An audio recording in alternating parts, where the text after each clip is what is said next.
Us from Chicago, Illinois, Republican Congressman Adam Kinzinger. He served in Iraq and Afghanistan while in the U.S. Air Force, remains a major in the U.S. Air National Guard. He's a former member of the House Armed Services Committee. Congressman, what are you hearing about the progress right now in this battle to liberate Mosul?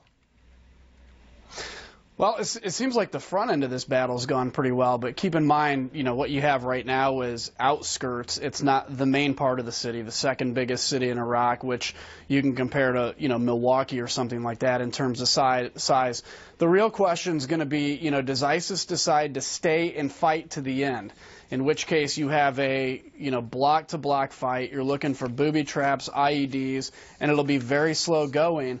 Or does at some point ISIS make a stand and then decide to melt away and go to, their spiritual center of Raqqa? And that'll be the real question. And keep in mind, the United States, who's better at this than anybody, it took us a while to pacify Mosul, so this could be a long road indeed. Now, let's not forget when the ISIS terrorists took Mosul more than 2 years ago, they captured a lot of sophisticated U.S. military equipment, armored vehicles, among others. So they do have weapons. They do have capability. There's no doubt about that. You heard Donald Trump at the presidential debate with Hillary Clinton the other night say the timing of this Iraqi Kurdish military offensive right now was designed to try to help Hillary Clinton's campaign. Do you believe that? No, not at all. I mean, look, I've been extremely critical of President Obama and some of the civilian leaders we have in terms of timing, in terms of, why it's taken so long and things along that line. But no, I think that's a pretty big charge to say that somebody is, doing a military offensive to help a campaign in the presidential election. I don't ascribe that to anybody. I have major disagreements with President Obama, but I also don't think he would do an offensive just simply to help in a presidential race. And I don't frankly see how this does help Hillary Clinton. I don't see how it helps Donald Trump either. This is just part of what needs to happen to liberate Mosul, and so I don't put a lot of stock in it. I highly doubt Mosul will be liberated within 2 weeks anyway. It's going to be a while, and now that these ISIS terrorists have their own counteroffensive against Kirkuk, which is an oil-rich area. A lot of Iraq's oil is in Kirkuk. I remember when I was there, I was in Mosul. If the ISIS forces could take Kirkuk, that would be an enormous loss for the Iraqi government. I don't know if that's even realistic, but they did launch an assault there. How worried are you about that? Well, I'm worried in that, obviously, loss of life, perceived instability, things along that line. I'm really not worried about the fall of Kirkuk. Kirkuk was actually a very friendly area during the Iraq War. I remember flying in a number of times to the air base in Kirkuk, and it's very sympathetic. That said, obviously, ISIS is trying to, as they're losing ground right now in Mosul and Syria and elsewhere, they're trying to send the point mainly to their potential recruits and to their people that they're still on the offensive. I think that's what this stems from.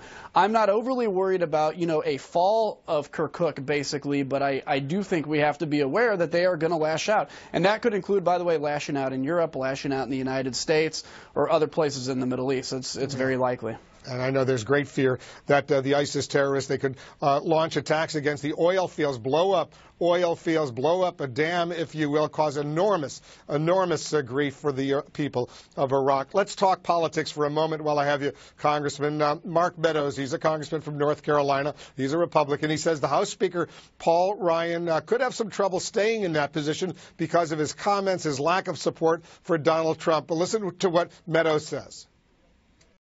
A lot of the people who believe so desperately that we need to put Donald Trump in the White House, they question the loyalty of the speaker. I do think that there will be real discussions after November 8th on who our leadership will be and what that will look like going forward. You've told me you can't vote for Donald Trump, even though you're not going to vote for Hillary Clinton either. Could what Speaker Ryan is doing right now cost him the speakership? I don't think so. But look, Congressman Meadows has a history of threatening speakerships and dropping motions to vacate as he did against the last speaker. So, You know, you never know. Some of these folks, you know, Ryan is not 100% to them, therefore anything short of 100% is not enough. I think really if you look at Paul Ryan and the fact that he was the first person to really talk about tackling the nation's financial problems, talking about tax reform, he wants to reach out to people that don't traditionally vote Republican. He's an optimistic person, and he knows when Ronald Reagan talked about a shining city on a hill, that's what we need to be again, not this angry, divisive thing. So, you know, look, I don't know what people are going to try to do. I will tell you that Paul Ryan, Speaker Ryan, has my full faith, and I'll do everything I can to defend him as Speaker of the House. What about the Trump narrative, his claims of a rigged election, if you will? How's that affecting your campaign, the campaign of other House Republicans? You know, everybody in their own district is different. I don't like the claims of rigged election. I mean, there have been voter fraud in the past. You know, it's something I think we ought to always be aware of, is signs of any kind of voter fraud. But the most basic underlying thing that we have before even getting into debates and before even a campaign is people have to have faith that their vote's going to count. If they don't have faith, then the whole institution crumbles. And so, you know, making early claims that the vote rigged, not only does it say to me that, you know, Donald Trump thinks he's going to lose, but it also is just a play. It may not be politically popular to say it, but we have to defend the basic tenet of democracy, which is your vote counts. So I don't like what I hear, but, you know, that's not been the first time this year. It's certainly not from your perspective. I know it hasn't. Adam Kinzinger, Congressman, thanks very much for joining us.